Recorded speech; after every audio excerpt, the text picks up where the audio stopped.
Hi hello friends, ಎಲ್ಲರಿಗೂ ನಮಸ್ಕಾರ. Welcome back to my YouTube channel. ನಾನಿವತ್ತು ಇನ್ಸ್ಟಂಟಾಗಿ ಗುಲಾಬ್ ಜಾಮೂನ್ ಹೇಗೆ ಮಾಡೋದು ಅಂತ ಹೇಳ್ಕೊಡ್ತೀನಿ. ಇದು ತುಂಬ ಸಿಂಪಲ್ಲಾಗಿ ಈಸಿಯಾಗಿ ಮಾಡ್ಬೋದು. ಸೊ ಎಲ್ಲೂ ಸ್ಕಿಪ್ ಮಾಡದೆ ಕೊನೆವರೆಗೂ ನೋಡಿ. ಲೈಕ್ ಮಾಡಿ, ಕಮೆಂಟ್ ಮಾಡಿ, ಶೇರ್ ಮಾಡಿ, ಹಾಗೆ ಸಬ್ಸ್ಕ್ರೈಬ್ ಮಾಡೋದನ್ನು ಮರಿಬೇಡಿ. ಹಾಗಿದ್ರೆ ಬನ್ನಿ ಹೇಗೆ ಮಾಡೋದು ಅಂತ ನೋಡೋಣ.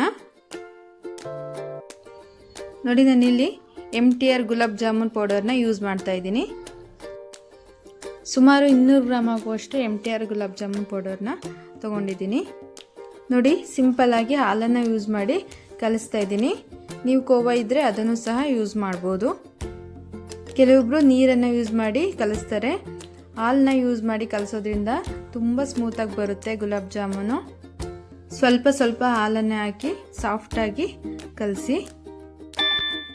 ನೋಡಿ, ಸ್ಮೂತಾಗಿ ಕಲಿಸ್ಬೇಕು, ತುಂಬ ಗಟ್ಟಿಯಾಗಿ ಕಲಿಸ್ಬಾರ್ದು. ನೋಡಿ, ಈ ರೀತಿಯಾಗಿ ಕಲಿಸಿದ್ದೀನಿ. ಇದನ್ನು ಹಾಗೆ 5 ನಿಮಿಷ ಹಾಗೆ ಬಿಡೋಣ. ನೋಡಿ, ಇವಾಗ ಪಾಕನ ರೆಡಿ ಮಾಡ್ಕೊಳ್ಳೋಣ. ಒಂದು ಸ್ಟೀಲ್ ಪಾತ್ರೆ ತೊಗೊಂಡಿದ್ದೀನಿ. ಅದಕ್ಕೆ 2 ಬೌಲ್ ಆಗುವಷ್ಟು ಸಕ್ಕರೆ ತೊಗೊಂಡು ಹಾಕ್ತಾಯಿದ್ದೀನಿ. ಹಾಗೆ 3 ಬೌಲ್ ಆಗುವಷ್ಟು ನೀರನ್ನ ಆ್ಯಡ್ ಮಾಡ್ಕೊಳ್ತಿದ್ದೀನಿ. ಸ್ವಲ್ಪ ಗಟ್ಟಿ ಪಾಕ ಬೇಕು ಅಂದರೆ ನೀರು ಕಡಿಮೆ ಮಾಡ್ಕೊಳ್ಬೋದು. ನೋಡಿ, ಏಲಕ್ಕಿ ಪೌಡ್ರು ಹಾಕ್ತಾಯಿದ್ದೀನಿ. ಪಾಕ ಒಂದೆಳೆ ಪಾಕ ಬರಬೇಕು. ಸುಮಾರು 10 ನಿಮಿಷದಲ್ಲಿ ಆಗೋಗುತ್ತೆ. ನಮಗೆ ಒಳ್ಳೆ ಕ್ರೀಮಿಯಾಗಿ ಜ್ಯೂಸಿಯಾಗಿ ಬರುತ್ತೆ ಪಾಕ. ನೋಡಿ, ಪಾಕ ಚೆನ್ನಾಗಿ ಕುದೀತಾ ಇದೆ, ಸ್ವಲ್ಪ ಗಟ್ಟಿನೂ ಆಗಿದೆ. ಸೊ ಇವಾಗ ಪಾಕ ರೆಡಿಯಾಗಿದೆ. ಸೊ ನೆಕ್ಸ್ಟ್ ನಾವು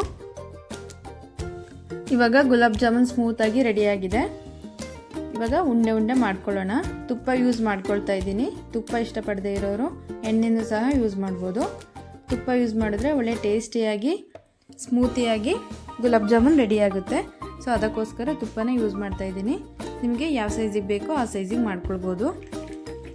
ನೋಡಿ, ಒಂದು ಪ್ಯಾನಿಗೆ ಎಣ್ಣೆ ಇಟ್ಟಿದ್ದೆ, ಬಿಸಿಯಾಗಿದೆ. ಈಗ ಒಂದೊಂದಾಗೆ ಹಾಕೋಣ. ಮೀಡಿಯಮ್ ಫ್ಲೇಮ್ನಲ್ಲೇ ಬೇಯಿಸ್ಕೊಳ್ಳೋಣ. ಸುಮಾರು ಒಂದು 1/4 ಗಂಟೆನಾದರೂ ಮೀಡಿಯಮ್ ಫ್ಲೇಮಲ್ಲಿ ಬೇಯಿಸ್ಕೊಳ್ಳೋಣ. ಕೆಲವೊಬ್ರು ಹಾಕಿದ ತಕ್ಷಣ ಎತ್ಬಿಡ್ತಾರೆ, ಫುಲ್ ಗೋಲ್ಡ್ ಕಲರ್ ಆಗಿದೆ ಅಂತ. ಅದು ಒಳಗಡೆ ಎಲ್ಲ ಬೆಂದಿರಲ್ಲ. ಸೊ ಆ ಥರ ಮಾಡೋದಕ್ಕೆ ಹೋಗಬೇಡಿ. ಮಕ್ಕಳು ಸ್ವೀಟ್ ಕೇಳಿದಾಗ ಈ ಥರ ಮಾಡ್ಕೊಳ್ಬೋದು. ಗುಲಾಬ್ ಜಾಮೂನ್ನ ಎಣ್ಣೆಯಿಂದ ತೆಗೆದ ತಕ್ಷಣ ಪಾಕಕ್ಕೆ ಹಾಕೊಳ್ಳೋದಕ್ಕೆ ಹೋಗಬೇಡಿ. ಆಗ ಹಾಕಿದರೆ ಪಾಕದಲ್ಲೇ ಒಡೆದೋಗುತ್ತೆ. ಒಂದು 10 ಮಿನಿಟ್ಸ್ ಬಿಟ್ಟು ಹಾಕ್ಕೊಳ್ಳಿ.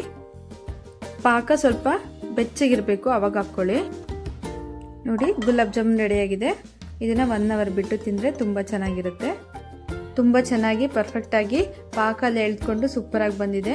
ನೋಡಿದ್ರಲ್ಲ ಎಷ್ಟು ಸಿಂಪಲ್ಲಾಗಿ ಮಾಡಿದ್ವಿ ಅಂತ. ರೆಸಿಪಿ ಇಷ್ಟ ಆಗಿದೆ ಅಂದ್ಕೊತೀನಿ. ನೀವು ಇದೇ ರೀತಿ ಟ್ರೈ ಮಾಡಿ. ಹೇಗೆ ಬಂತಂತ ಕಮೆಂಟ್ ಮಾಡಿ. Thank you.